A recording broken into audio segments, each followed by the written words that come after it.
देखिए भाई, last class में हमने ओम्स लॉ पढ़ा था और ओम्स लॉ पे हमने ये देख लिया था कि अगर कोई भी कंडक्टर दिया हुआ है और उसके एंड्स पे हम इलेक्ट्रिक पोटेंशियल अप्लाई कर देते हैं तो वहाँ पे V डायरेक्टली प्रोपोर्शनल किसके आया था, I के। यानी मैंने यहाँ पे ये बताया था कि अगर वोल्टेज बढ़ाए जा रहे हैं तो इलेक्ट्रिक करंट बढ़ेगा और वोल्टेज अगर कम किए जा रहे हैं तो इलेक्ट्रिक करंट की वैल्यू कम होती जाती है। और इस प्रोपोर्शनल साइन को अगर हम हटाएं तो एक कांस्टेंट मिलता है जिसे हम R बोलते हैं, और R ही यहाँ पे क्या होता है, रेजिस्टेंस होता है। क्या होता है, रेजिस्टेंस। ये प्रोपोर्शनलिटी कांस्टेंट होता है, रेजिस्टेंस। और अगर आप I निकालना चाहो यहाँ से तो I किसके बराबर आ जाएगा, V अपॉन R आ जाएगा। तो V अपॉन R ये हमारा इलेक्ट्रिक करंट की वैल्यू निकल के आ जाती है। ठीक है, तो इसके बारे में आज हम डिटेल में समझते हैं। ये मैंने प्रूफ भी बता दिया था कि ओम्स लॉ का प्रूफ किस तरीके से होता है, और रेजिस्टेंस के भी हमने कुछ फार्मूले निकाले थे अलग से। तो रेजिस्टेंस के फार्मूले हमने देख लिए थे और प्रूफ हमने देख लिया था। अब मेनली हम सबसे पहले डिटेल में पढ़ते हैं कि एक्चुअल में रेजिस्टेंस है क्या, रेजिस्टेंस का मतलब क्या होता है। हमने 10th क्लास में भी पढ़ा था, लेकिन एक्चुअल में रेजिस्टेंस का काम क्या होता है, होता क्या है रेजिस्टेंस। तो रेजिस्टेंस का मतलब होता है कि अगर कोई भी कंडक्टर है, उस कंडक्टर में इलेक्ट्रिसिटी फ्लो हो रही है तो उसके इलेक्ट्रिसिटी को फ्लो होने में एक अपोज होता है। रेजिस्टेंस जो होता है इलेक्ट्रिसिटी के फ्लो होने का अपोज करता है, उसे रोकना चाहता है। अगर इलेक्ट्रिसिटी वायर में से होके जा रही है तो उसको रोकने की टेंडेंसी जो होती है वो रेजिस्टेंस ही करता है। तो रेजिस्टेंस जो होता है वो इलेक्ट्रिक करंट को फ्लो होने को रोकेगा, क्योंकि आपने फॉर्मूला देखा था कि V इज इक्वल टू होता है IR। अगर आप I निकालना चाह रहे हो तो I कितना आएगा, V अपॉन R। यानी यहाँ से भी आप देख सकते हो रेजिस्टेंस का एक्चुअल में वर्क क्या है। रेजिस्टेंस का मतलब है रेजिस्टेंस जितना ज़्यादा होगा कंडक्टर में इलेक्ट्रिक करंट उतना ही कम हो जाएगा। यानी जैसे जैसे आप कंडक्टर का रेजिस्टेंस बढ़ाते रहेंगे उसका मतलब है कि इलेक्ट्रिक करंट कम होता जाएगा, वो उस इलेक्ट्रिक करंट को रोकने का काम करता है। तो देखो वोल्टेज क्या करते हैं, वोल्टेज का काम होता है इलेक्ट्रिक करंट को आगे की ओर पुश करना। वोल्टेज करते हैं, जितने ज़्यादा आप वोल्टेज बढ़ाते जाओगे, वोल्टेज बढ़ाने का मतलब है कि वो इलेक्ट्रिक करंट को बढ़ाने का काम कर रहा होगा। लेकिन अगर रेजिस्टेंस बढ़ा दिया तो रेजिस्टेंस बढ़ाने का मतलब क्या होता है, इलेक्ट्रिक करंट को कम करने का काम होगा।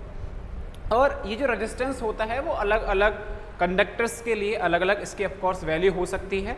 और रेजिस्टेंस किस किस चीज़ पे डिपेंड करता है, कंडक्टर की किन किन चीज़ों पे डिपेंड करेगा, वो अभी हम 1 बाय 1 आगे देखेंगे ही कि किस किस पे वो डिपेंड कर रहा है। ठीक है ना। तो फॉर्मूला यहाँ से आपने देखा I कितना होता है, V अपॉन R होता है। अगर आप रेजिस्टेंस को सेपरेट करके निकालना चाहो तो रेजिस्टेंस भी निकल के आ जाएगा। क्या आएगा भाई, देखो रेजिस्टेंस की वैल्यू R बराबर हो जाएगा V अपॉन I। किसके बराबर आ जाएगा, R is equal to V upon I। तो एक तो रेजिस्टेंस का फॉर्मूला आपने यहाँ से निकाल लिया है कि R V अपॉन I के बराबर है, जो ओम्स लॉ है वहीं से हमने सेपरेट करके निकाल लिया है।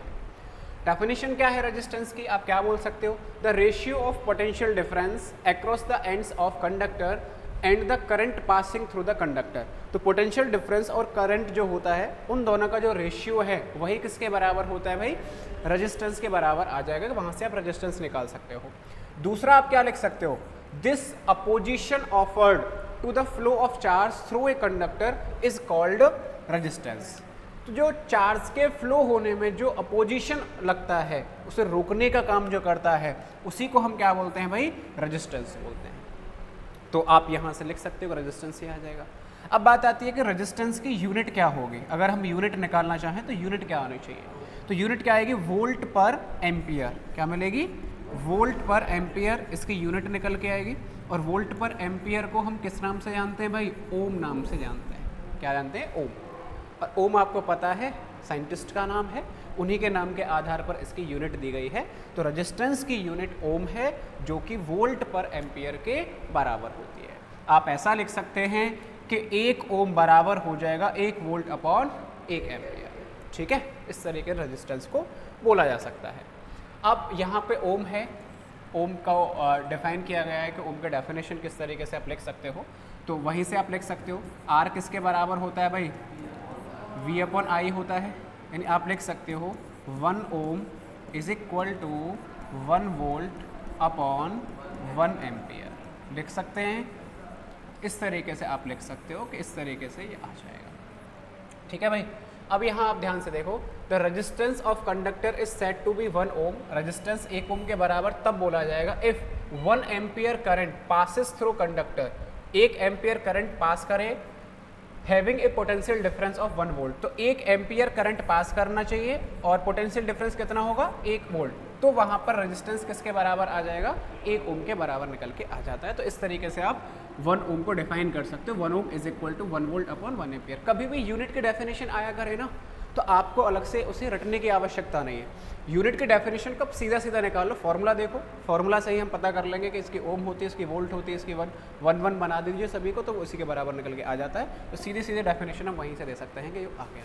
ठीक है, अच्छा अब मैं आपसे क्वेश्चन कर रहा हूँ। क्वेश्चन ये है कि कोई कंडक्टर दे रखा है और उस कंडक्टर में वोल्टेज को हम लगातार बढ़ाते जा रहे हैं, बढ़ाते जा रहे हैं, बढ़ाते जा रहे हैं, बढ़ाते जा रहे हैं। तो वोल्टेज को लगातार बढ़ाने से उस कंडक्टर का रेजिस्टेंस बढ़ेगा, घटेगा, या फिर उस पर कोई भी फर्क नहीं पड़ेगा? क्या होना चाहिए बताइए? बढ़ेगा। कंडक्टर है, वहाँ पे हम वोल्टेज को लगातार इंक्रीज करते जा रहे हैं, वोल्टेज को इंक्रीज करने से रेजिस्टेंस पे क्या फ़र्क पड़ेगा बताइए? आप में से ज़्यादातर बोल रहे हो कि बढ़ेगा वो, है ना? तो ज़्यादातर बच्चे से यही आंसर देते हैं कि वोल्टेज को बढ़ाने पे रेजिस्टेंस भी बढ़ना चाहिए, लेकिन ये पूरी तरीके से गलत है भाई। ऐसा नहीं होगा कि वोल्टेज को बढ़ाने से रेजिस्टेंस बढ़ जाए। ऐसा बच्चे इसलिए बोल देते हैं कि भाई आर किसके बराबर आ रहा है, वी अपॉन आई है, सीधा सीधा लगा देंगे कि आर किसके बराबर है, वी अपॉन आई, तो वोल्टेज अगर बढ़ रहे हैं इसका मतलब रेजिस्टेंस बढ़ रहा होगा। नहीं, वोल्टेज के ऊपर तो रेजिस्टेंस डिपेंड ही नहीं करता है। वोल्टेज अगर आपने बढ़ा दिए, यानी कि जैसे मेरे पास में सिल्वर का कोई कंडक्टर है, सिल्वर का बना हुआ वायर है, तो सिल्वर के वायर के अगर आप वोल्टेज को बढ़ा रहे हो तो वहाँ पे इलेक्ट्रिक करंट बढ़ जाएगा। जितना रेजिस्टेंस उस वायर का है वो उतना ही रहेगा, वोल्टेज बढ़ाने से उस पर कोई फर्क नहीं पड़ेगा। वायर की लेंथ वही है, वायर का क्रॉस सेक्शनल एरिया वही है, तो वोल्टेज बढ़ाने पे फर्क क्या पड़ेगा? देखो, वोल्टेज अगर आपने बढ़ा दिए तो इलेक्ट्रिक करंट भी क्या हो जाएगा भाई? बढ़ जाएगा। जितना वोल्टेज बढ़ेगा उतना ही इलेक्ट्रिक करंट बढ़ेगा, ओवर और दोनों उसको कैंसिल कर देंगे, यानी रेजिस्टेंस तो क्या रहेगा वहाँ पे? कांस्टेंट ही रहेगा। ऐसा नहीं है कि वोल्टेज को बढ़ाने पे रेजिस्टेंस बढ़ जाए। तो वोल्टेज पे डिपेंड नहीं करता है रेजिस्टेंस। अगर वोल्टेज पे डिपेंड नहीं करता है रेजिस्टेंस, तो फिर रेजिस्टेंस किस चीज़ पे डिपेंड करेगा भाई? तो हमने लास्ट क्लास में जब ओम्स लॉ हम पढ़ रहे थे, ओम्स लॉ का हमने जब प्रूफ किया था, तो मैंने वहाँ पे रेजिस्टेंस का एक फॉर्मूला बताया था आपको। फॉर्मूला क्या था पता है आपको वो भाई? जैसे हम डेरिवेशन कर रहे थे ओम्स लॉ का, ओम्स लॉ का डेरिवेशन देखो मैं एक बार दोबारा से रिकॉल करा देता हूँ कैसे किया था। हमने देखा था आई किसके बराबर होता है? N E A V D के बराबर होता है। ड्रिफ्ट वेलोसिटी की वैल्यू हम जानते हैं कितना होता है भाई? E V tau upon M L. तो इसकी वैल्यू मैंने यहाँ पे पुट कर दी थी, तो आई बराबर आया था एन ई ए, और यहाँ पर हम लिख सकते हैं E V tau upon M L, यही आया था। इसे आप लिख सकते हो N E square A tau upon M L into में क्या आ जाएगा? वी। इसको इधर ले गए थे हम, यानी M L upon N E square A tau into I बराबर आ गया था वी। और इस पूरी जो क्वांटिटी आपको नज़र आ रही है इसको ही हमने क्या मान लिया था? रेजिस्टेंस आर के बराबर माना था, इसीलिए वी किसके बराबर आ गया था? I R. यानी रेजिस्टेंस किसके बराबर माना था? M L upon N E square A tau, M L upon N E square A tau. तो ये हमारा रेजिस्टेंस का फॉर्मूला निकल के आया था। अब आप यहाँ पे ध्यान से देखिएगा, आर बराबर है M L upon N E square tau A, या ए टाउ कैसे भी लिख सकते हो। यानी रेजिस्टेंस डिपेंड करता है कंडक्टर की लेंथ पे, कि कंडक्टर की लेंथ कितनी है। कंडक्टर के एरिया, जो क्रॉस सेक्शनल एरिया होता है, यानी कंडक्टर जो दे रखा है, वायर जो दे रखा है वो कितना लंबा दे रखा है, वायर कितना मोटा है या पतला है, उसकी थिकनेस क्या दे रखी है आपको, मोटा है पतला है, क्रॉस सेक्शनल एरिया कितना है, उस चीज़ पे रेजिस्टेंस डिपेंड करता है। और किस पे डिपेंड कर रहा है? और डिपेंड कर रहा है M upon N E square A tau. M का मतलब तो इलेक्ट्रॉन का मास है, कांस्टेंट वैल्यू है। एन का मतलब इलेक्ट्रॉन की संख्या है पर यूनिट वॉल्यूम के अंदर। ई का मतलब इलेक्ट्रॉन का चार्ज है। और टाउ आ रहा है, रिलैक्सेशन टाइम आ रहा है। यानी कि ये इस चीज़ पे डिपेंड कर रहा है कि जो वायर है वो किस चीज़ का बना हुआ है, वो किस मटेरियल का बना हुआ है। इस चीज़ पे डिपेंड कर रहा है कि मटेरियल कैसा है, सिल्वर है, आयरन है, गोल्ड है, क्या है, किसका बना हुआ है। क्योंकि आपने देखा होगा जो भी हमारे बिजली के तार आते हैं, बिजली के जितने भी वायर्स आ रहे हैं, तो उनमें ज़्यादातर कौन सा यूज़ किया जाता है भाई? सिल्वर का किया जाता है। क्यों किया जाता है? क्योंकि उसकी रजिस्टिविटी कम होती है। क्या कम होती है? रजिस्टिविटी, यानी रेजिस्टेंस वो कम प्रोड्यूस करता है जो कॉपर सिल्वर का होता है। सिल्वर के बाद फिर क्या आता है? कॉपर आता है। अब देखो ध्यान से देखो, अगर मार्केट में सबसे कम जो रजिस्टिविटी होती है वो सिल्वर की होती है, यानी सबसे अच्छा जो कंडक्टर है वो सिल्वर का वायर होता है। उसके बाद में क्या आता है? कॉपर आता है। अब सिल्वर का मतलब समझ रहे हो? चांदी।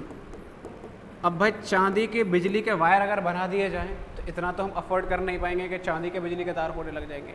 इसीलिए किसके बनाए जाते हैं? कॉपर के। और कॉपर से भी कम किसका फिर आता है? एल्युमिनियम। तो कॉपर महंगा आता है, एल्युमिनियम के वायर थोड़े से सस्ते आ जाते हैं।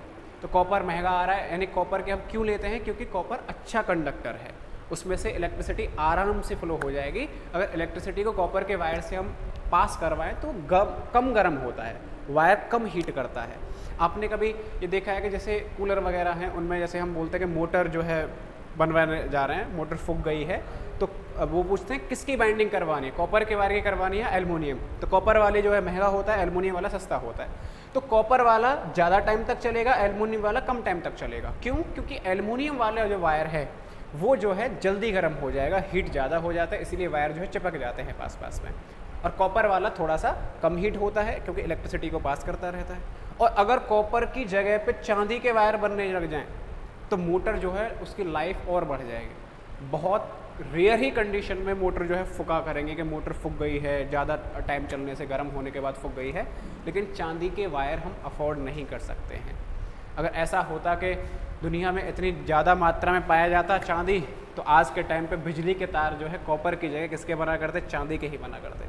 और चांदी के अगर वायर होते तो हमारे लिए बहुत अच्छी बात थी, क्योंकि वायर इतनी जल्दी फुका नहीं करते और इतनी जल्दी हीट नहीं हुआ करते जो वायर होते हैं। ठीक है, तो वो डिपेंड करता है रेजिस्टेंस पे ही। यानी रेजिस्टेंस एक्चुअल में डिपेंड किस पे कर रहा है भाई? कंडक्टर की लेंथ पर कर रहा है, उसके क्रॉस सेक्शनल एरिया पर कर रहा है और उसके मटेरियल पर कर रहा है। इसको हमने पता है क्या नाम और दिया था? R इज इक्वल टू, इस पूरे को मैंने रो बोल दिया था, यानी रो L अपॉन ए।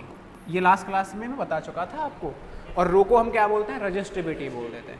ठीक है, तो यहाँ से आप पता करोगे कि रेजिस्टेंस डिपेंड किस पे कर रहा है। तो रेजिस्टेंस वोल्टेज पे डिपेंड नहीं करता है, बल्कि कंडक्टर पे डिपेंड करता है। कंडक्टर कितना लंबा है, कितना उसका क्रॉस सेक्शनल एरिया और किस चीज़ का वो बना हुआ है।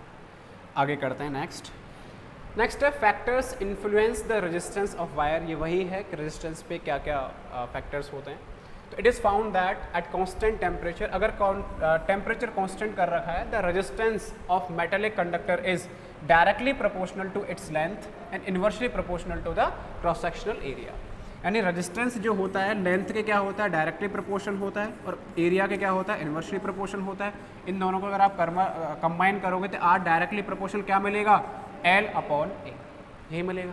और प्रोपोर्शनल को हटाने पे कांस्टेंट मिलेगा, और जो कांस्टेंट मिलता है उसको ही हम क्या बोलते हैं? रो L अपॉन ए। यही होता है फॉर्मूला रेजिस्टेंस का।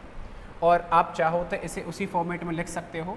क्या निकाला था हमने? ML अपॉन NE² टाउ ए, ये वाला है।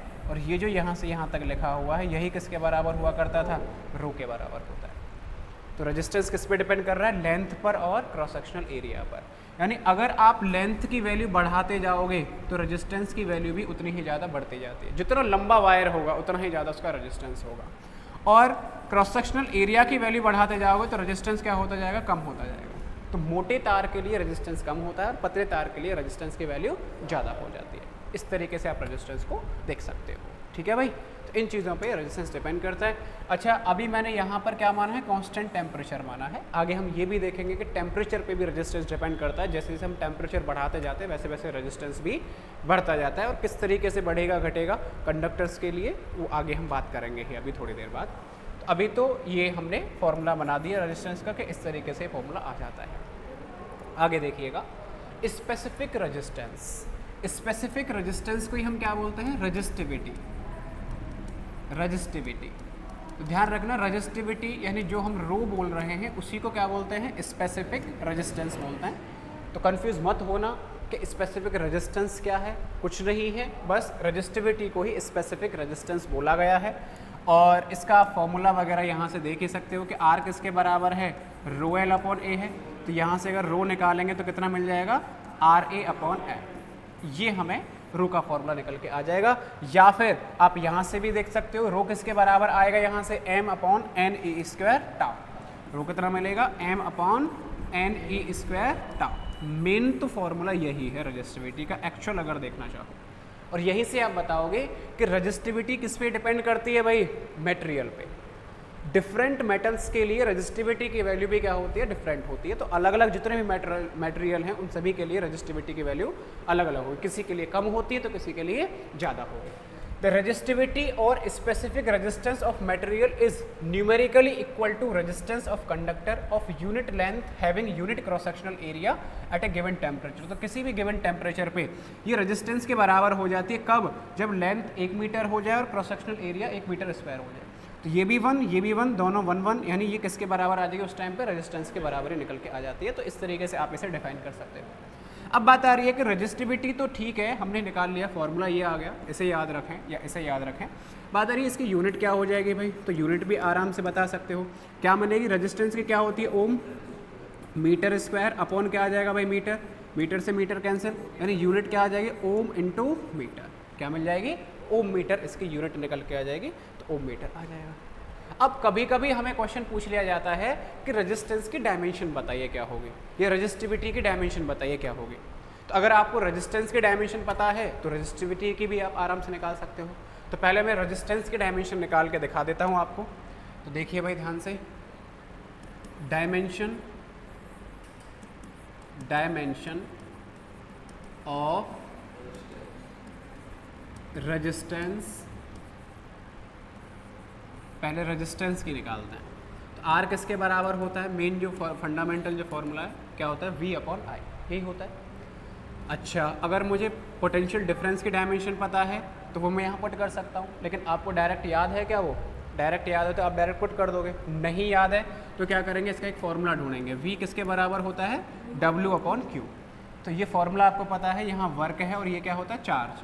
वर्क की डायमेंशन आपको याद होनी चाहिए। मैं हमेशा से कहता आता हूँ कि फोर्स और वर्क की डायमेंशन आपको हमेशा याद होना चाहिए।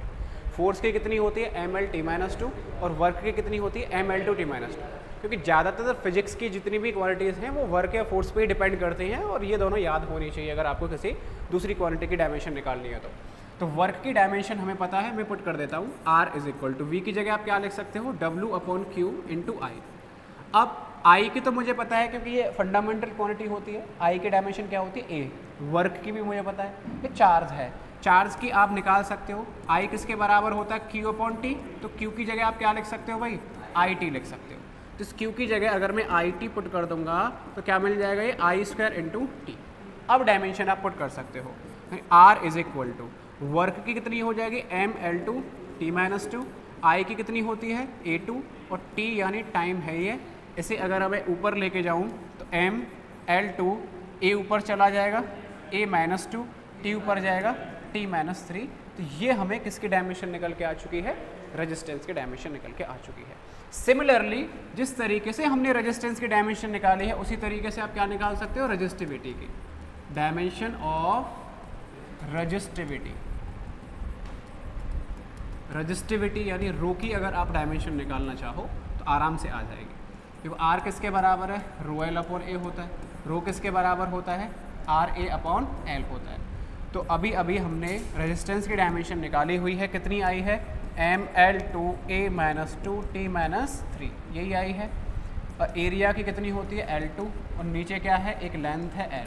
तो L से एक L कैंसिल हो जाएगा, तो एक L इसमें मल्टीप्लाई हो जाएगा, क्या मिल जाएगा, mL/3A-2T-3। या आप इसे डायरेक्ट भी बता सकते थे कि रेजिस्टेंस जिसकी यूनिट ओम होती है उसकी डायमेंशन तो ये आ गई। तो रेजिस्टिविटी की क्या होती है, ओम इंटू मीटर, यानी लेंथ से आप डायरेक्ट मल्टीप्लाई कर दीजिए। जैसे ही लेंथ से मल्टीप्लाई कर दोगे इसमें तो क्या मिल जाएगा, mL/3A-2T-3। समझ गए। तो इस तरीके से आप रेजिस्टेंस और रेजिस्टिविटी की डायमेंशन निकाल सकते हैं। अब देखो रेजिस्टिविटी से रिलेटेड कुछ पॉइंट्स हैं। क्या क्या पॉइंट्स हैं, एक एक कंसेप्चुअल पॉइंट है, ध्यान से समझेंगे उसे। Resistivity is the specific property of material but resistance is the bulk property of conductor. तो रेजिस्टिविटी जो होती है क्या होती है, स्पेसिफिक प्रॉपर्टी होती है मटेरियल की, कि मटेरियल बना किसका है। मटेरियल किस किस का बना हुआ है, अलग अलग मटेरियल्स के लिए इसकी वैल्यू अलग अलग होती है। लेकिन जो रेजिस्टेंस होता है, resistance is the bulk property of conductor. Bulk property का मतलब है वो डिपेंड करेगा कंडक्टर का एरिया कितना है, कंडक्टर की लेंथ कितनी है, उसके वॉल्यूम पे डिपेंड कर रहा है एक्चुअल में जो रेजिस्टेंस है। लेकिन रजिस्टिविटी वॉल्यूम पे डिपेंड नहीं करती है। चाहे वायर, जैसे मैंने ले लिया कि लोहे का तार है मेरे पास में, लोहे का वायर है, आयरन का वायर है, उस वायर को आप चाहे इतना लंबा लो, जितनी वैल्यू उस रजिस्टिविटी की है, चाहे उसका आधा कर दो, चाहे और आधा कर दो, उस लोहे के वायर के कितने भी टुकड़े कर दो, उसकी रजिस्टिविटी क्या रहेगी, सेम ही रहेगी, क्योंकि मटेरियल वही है। यानी रजिस्टिविटी डिपेंड कर रही है उस मटेरियल पे कि लोहे का है तो वो लोहे का ही है, चाहे छोटा सा टुकड़ा हो चाहे बड़ा सा टुकड़ा हो। कितना भी बड़ा वायर लीजिए, लोहा है तो उसके लिए रजिस्टिविटी हमेशा उतनी ही रहेगी। कब बदलेगी, जब कोई दूसरा तार आ जाए, जैसे कॉपर का ले आया तो उसके लिए अलग आ जाएगी। कितनी भी आप टुकड़े कर दीजिए, अलग अलग कर दीजिए, तो कॉपर के लिए वही रहेगी, चाहे वो छोटा सा वायर हो, चाहे बड़ा सा हो, चाहे पतला सा हो, चाहे मोटा सा हो, कोई फ़र्क नहीं पड़ेगा।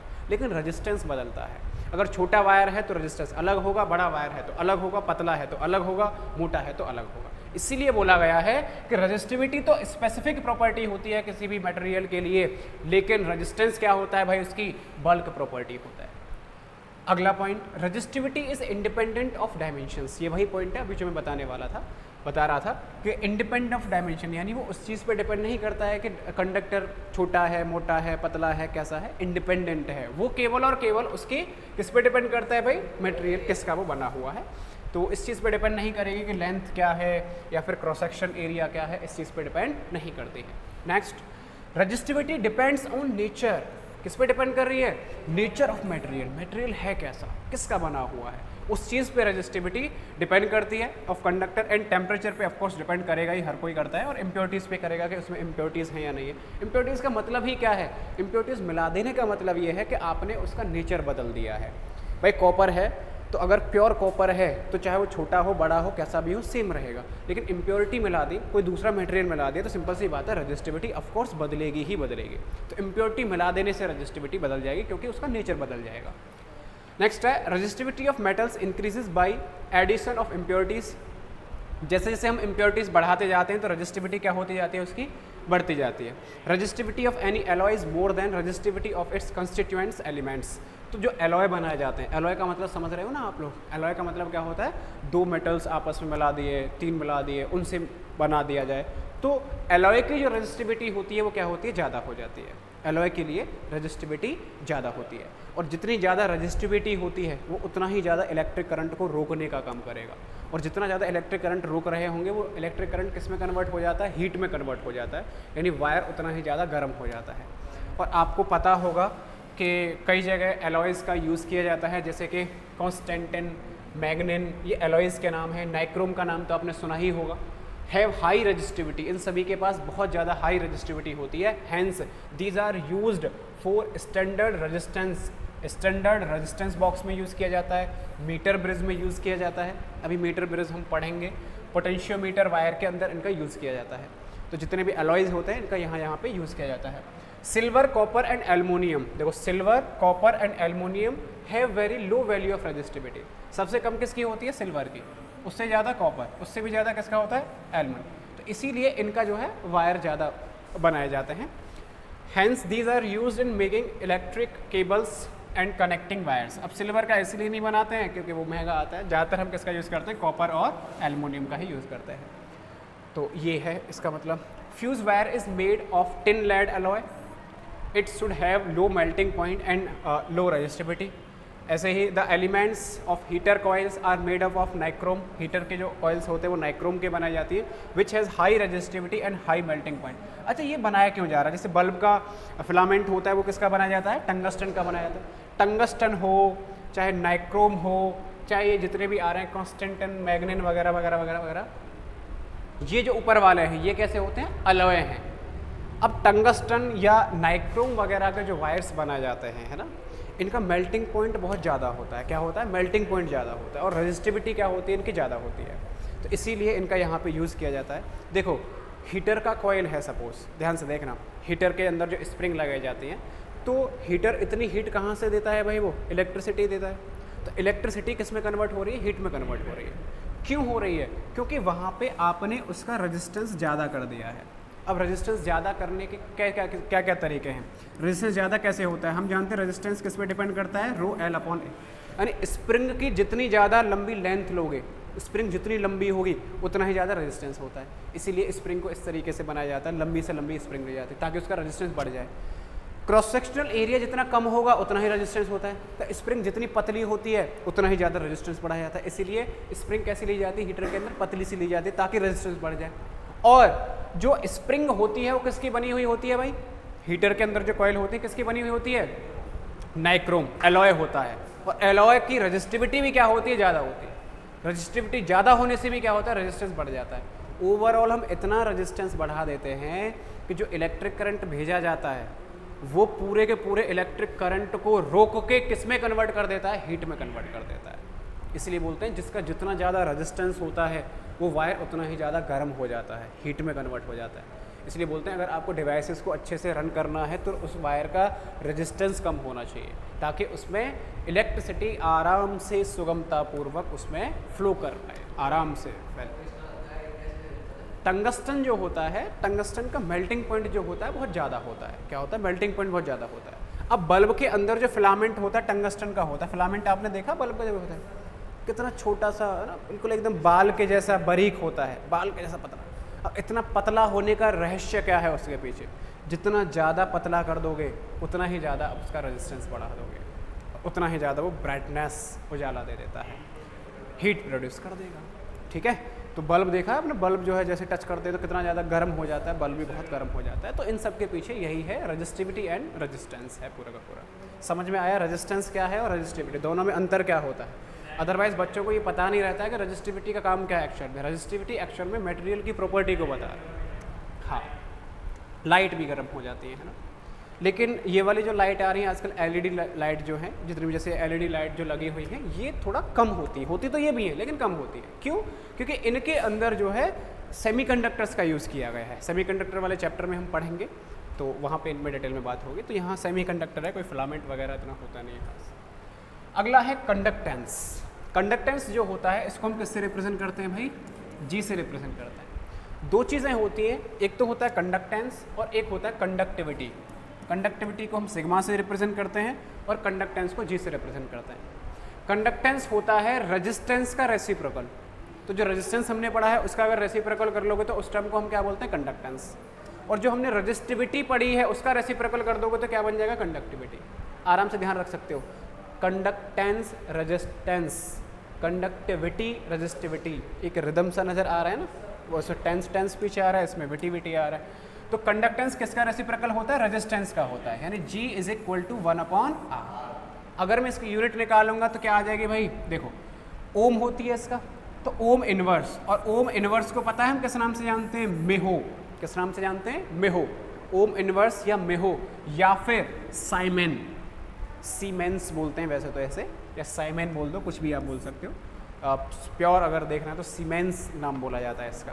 तो सीमेंस, ओम इनवर्स और मेहो, इस तरीके से इसकी आप यूनिट निकाल सकते हो। देखो ओम इनवर्स तो वहीं से आ गया सीधा सीधा, ओम इनवर्स को मेहो बोलते हैं या फिर सीमेंस।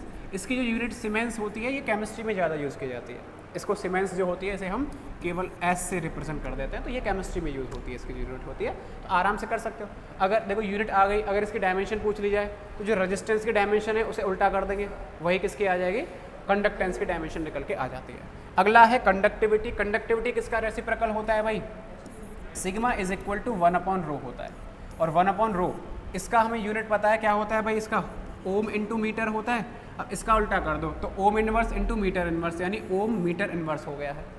और क्या हो जाएगा इसका भाई, ओम इनवर्स को क्या बोल सकते हो, सीमेंस पर क्या आ जाएगा, मीटर आ जाएगा। तो इस तरीके से आप क्या बोल सकते हो, इसकी यूनिट निकाल सकते हो। और डायमेंशन अगर पूछ ली जाए तो रजिस्टिविटी का उल्टा कर देंगे तो वहाँ से इसकी डायमेंशन भी निकाल सकते हैं। कुल मिला के टर्म है, दोनों याद रखना। कंडक्टेंस बोले तो 1/R और कंडक्टिविटी बोले तो 1/σ। इसे सिग्मा से रिप्रेजेंट किया गया है, कंडक्टिविटी होती है ये पूरा।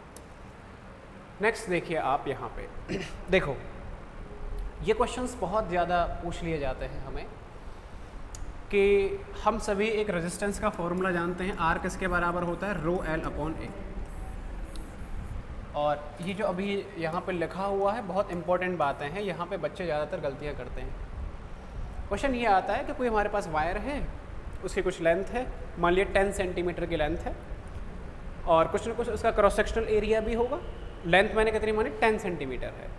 उस वायर को मैंने पकड़ा और पकड़ के उसे खींच दिया, स्ट्रेच कर दिया, और खींच के मैंने उसकी लेंथ को डबल कर दिया। यानी पहले 10 था, अब मैंने कितना कर दिया, 20 कर दिया, 2 टाइम्स कर दिया, ट्वाइस कर दिया। तो लेंथ को ट्वाइस करने पे, खींच के वायर को खींचा है, खींच के उसके ट्वाइस करने पे उसका रेजिस्टेंस कितना हो जाएगा। तो बच्चा सीधा सीधा लगेगा R बराबर रो एल अपॉन ए, सेम रहेगा पक्का। रेजिस्टिविटी तो सेम रहेगी, चाहे उसे पतला कर दो चाहे मोटा कर दो, कुछ भी कर दो, लेकिन रेजिस्टेंस बदलता है। देखो कैसे बदलेगा। वैसे क्या सोचते हैं, पकड़ के खींच दिया है, लेंथ को क्या कर दिया, डबल कर दिया है। लेंथ डबल करने पे रेजिस्टेंस क्या हो जाना चाहिए, डबल हो जाना चाहिए। लेकिन लेंथ को डबल होने से, बिल्कुल सही बात है, लेंथ डबल हुई है, रेजिस्टेंस डबल हुआ होगा ऑफ कोर्स, लेकिन आपने अगर उसे खींचा है तो वायर पतला भी तो हुआ होगा, उसका एरिया भी तो क्या होगा, वो कम हुआ होगा। देखो लेंथ बढ़ी है, लेंथ के बढ़ने से भी रेजिस्टेंस बढ़ रहा है, और एरिया कम हुआ है, एरिया कम होने से भी रेजिस्टेंस बढ़ेगा। यानी यहाँ दो फैक्टर आएंगे। लेंथ डबल हुई है, ट्वाइस हुई है, वो उसको ट्वाइस करेगा, और एरिया आधा हो चुका होगा, वो भी उसे डबल करने की कोशिश करेगा। तो ओवरऑल रेजिस्टेंस 4 टाइम्स आ जाता है। कितने टाइम्स आता है, 4 टाइम्स। यानी अगर वायर को स्ट्रेच कर रहे हो तो आप वहाँ पे बोलोगे कि R डायरेक्टली प्रोपोर्शनल होता है L स्क्वायर के। किसके प्रोपोर्शनल होता है, L स्क्वायर के। वायर को स्ट्रेच करोगे तब होता है। यानी लेंथ को अगर डबल किया है तो रेजिस्टेंस कितना हो जाएगा, 4 टाइम्स हो जाएगा। डबल का स्क्वायर यानी 4 टाइम्स होगा। इसे आप इजीली समझ सकते हो। देखो भाई, इफ़ कंडक्टर इज स्ट्रेच्ड, अगर स्ट्रेच किया जाए, एलोंगेटेड किया जाए, drawn, then volume of conductor is constant. Volume तो भाई कंडक्टर का वही रहेगा, चाहे खींचो चाहे कुछ भी करो। तो R किसके बराबर होता है, रो एल अपॉन ए। ऊपर नीचे मैंने L से मल्टीप्लाई कर दिया तो क्या मिल जाएगा, rho L square upon A L. A L किसके बराबर होता है, एरिया इंटू लेंथ यानी वॉल्यूम। तो रो कांस्टेंट, वॉल्यूम कांस्टेंट, तो R डायरेक्टली प्रोपोर्शनल किसके आ जाएगा, L स्क्वायर के। L स्क्वायर के प्रोपोर्शनल आ जाएगा। दूसरा पॉइंट क्या है कि रो एल अपॉन ए होता है, अगर मैं एरिया से ऊपर नीचे मल्टीप्लाई कर दूं तो रो वी अपॉन ए स्क्वायर मिल जाएगा। रो वी एरिया किसके बराबर होता है भाई, एरिया बराबर होता है पाई आर स्क्वायर, इसका स्क्वायर हो जाएगा। अच्छा, जो कांस्टेंट है वो प्रोपोर्शनल में चला जाएगा सारे के सारे कहानी। और यहाँ से आप बोल सकते हो कि आर डायरेक्टली प्रोपोर्शनल किसके मिलेगा भाई, सॉरी आर इनवर्सली प्रोपोर्शनल किसके मिलेगा, ए स्क्वायर के। ए स्क्वायर की जगह आप क्या लिख सकते हो, पाई आर स्क्वायर। आर स्क्वायर करोगे यानी स्क्वायर पहले से है तो आर की पावर क्या हो जाएगी, 4। और रेजिस्टेंस किसके, सॉरी रेडियस किसके बराबर होती है, डायमीटर का आधा होता है, तो इसकी जगह आप डायमीटर भी लिख सकते हो प्रोपोर्शनल में। यानी क्वेश्चन आ जाए एरिया से रिलेटेड तो एरिया का क्या आएगा, 1/a स्क्वायर आएगा, चाहे रेडियस का क्या आएगा, 1/r की पावर 4 आएगा, और डायमीटर के पावर 4 ही आएगा। तो इनके 4 है और इसका ट्वाइस आ रहा है और इसका भी ट्वाइस आएगा। इस तरीके से बोल सकते हो। यानी आप ऐसा लिख सकते हैं, इन्हें अगर एक ही साथ में लिखना चाहो तो आप इन्हें एक साथ में लिख सकते हो, ये वाला और ये वाला साथ साथ में। और यहाँ पे मैं ऐसा लिख सकता हूँ कि R1/R2 दो चीज़ों का अगर रेशियो पूछा जाए तो लेंथ के डायरेक्टली प्रोपोर्शनल है, यानी L1/L2 का क्या मिल जाएगा, स्क्वायर। एरिया के क्या है, इन्वर्सली प्रोपोर्शनल है, तो क्या मिल जाएगा, A2/A1 का स्क्वायर। स्क्वायर ही है, स्क्वायर आएगा। R अगर देख रहे हो इन्वर्सली है, यानी R2/R1 की पावर 4। डायमीटर अगर ले रहे हो तो इन्वर्सली है, यानी D2/D1 की पावर 4। इस तरीके से आप सारी चीज़ें कंपेयर करके लिख सकते हो। और ये बहुत ही इम्पोर्टेंट बात है जो मैंने यहाँ पे एक साथ लिखी हुई है, ये वाली जो है इम्पोर्टेंट है, ये हर हालत में सब बच्चों को पता होना चाहिए। R1/R2 L1/L2 के स्क्वायर है, क्योंकि इन्वर्सली प्रोपोर्शनल आ रहा है। R directly proportional L square होता है, इन्वर्सली प्रोपोर्शनल A होता है, तो R1 वाला A इधर नीचे चला गया है, ये ऊपर चला गया, ये भी उल्टा हो गया, ये भी उल्टा हो गया। यहाँ पर पावर 4 आ रही है, यहाँ पे 2 आ रही है, यहाँ पे 2 आ रही है। तो इस तरीके से यहाँ से न्यूमेरिकल्स बनते हैं, और बहुत ज़रूरी पॉइंट है, अच्छे से याद रखना है। ये कब है, जब स्ट्रेच किया जाएगा। एक पॉइंट और लिखा हुआ है, फॉर स्मॉल चेंजेस, अगर छोटा सा चेंज किया जाए इन द लेंथ और रेडियस ड्यूरिंग द स्ट्रेचिंग, तो डेल्टा R अपॉन R अगर आपको निकालना है तो जो पावर होती है ना, पावर जो होती है, जैसे L स्क्वायर थी हमारी, तो पावर किधर आ जाती है भाई, बाहर आ जाती है। यानी पावर से आप डायरेक्टली मल्टीप्लाई कर दो तो 2 × डेल्टा L/L लिख सकते हो। या डेल्टा R/R अगर एरिया से करोगे तो एरिया जो पावर है वो भी किधर आ जाएगी, बाहर। अब ये किधर थी, नीचे थी, इसलिए क्या आ गया, यहाँ पे आ गई -2 आ गया है।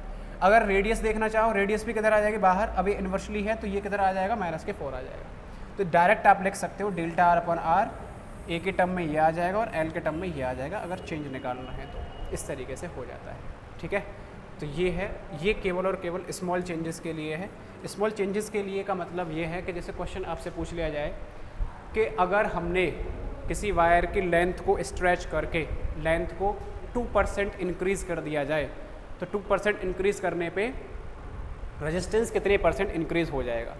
तो आप उससे कैलकुलेट मत करना कि 2% इंक्रीज कर, मानोगे कि पहले लेंथ L थी 2% निकालोगे, फिर बहुत सारी कहानी है। अगर डायरेक्ट करोगे, डायरेक्ट करो, लेंथ को अगर 2% इंक्रीज़ कर दिया है तो इसके पावर से मल्टीप्लाई कर दो, तो 2 दूनी 4, यानी कि रेजिस्टेंस कितने % इंक्रीज़ हो जाएगा, 4%। लेंथ को अगर 2% इंक्रीज़ किया है तो रेजिस्टेंस कितना होगा, 2 से मल्टीप्लाई हो जाएगा, यानी 4%। लेंथ को अगर 3% इंक्रीज़ किया गया है तो रेजिस्टेंस कितने % आ जाएगा, 6%। लेंथ को 4% इंक्रीज़ किया गया है तो ये कितना हो जाएगा, 8%। सीधा है, सॉल्व करना ही नहीं है आपको, बस जो पावर होती है उसे मल्टीप्लाई कर दीजिए, ख़त्म कहानी। तो ये याद रखना है, इंपॉर्टेंट टर्म था, अच्छी चीज़ है, याद रखेंगे। अगला है Ohm's law in vector form. Ohm's law vector form में किस तरीके से होता है। देखो हम जानते हैं कि V किसके बराबर होता है भाई, IR। आप यहाँ देखो पोटेंशियल डिफरेंस स्केलर क्वांटिटी होता है, इलेक्ट्रिक करंट स्केलर है, रेजिस्टेंस भी क्या है, स्केलर है, यानी ये ओम्स लॉ का कैसा फॉर्म है भाई, स्केलर फॉर्म है। कैसा फॉर्म है, स्केलर फॉर्म। इसे मुझे वेक्टर फॉर्म में कन्वर्ट करना है। तो वेक्टर फॉर्म में अगर मुझे कन्वर्ट करना है तो हम जानते हैं R किसके बराबर होता है भाई, रो L अपॉन A। तो मैंने लिख दिया V equal to I, R की जगह रो L अपॉन क्या कर दिया मैंने, A कर दिया। अब लेंथ को मैं इधर पकड़ के ले आया तो V अपॉन L आ जाएगा, is equal to I upon A, into में क्या मिल जाएगा हमारे पास, रो मिल जाएगा। अब मैं जानता हूँ, क्या जानता हूँ, V अपॉन L किसके बराबर मिलेगा, इलेक्ट्रिक फील्ड इंटेंसिटी के बराबर। dV is equal to E dot D R होता है, ओके।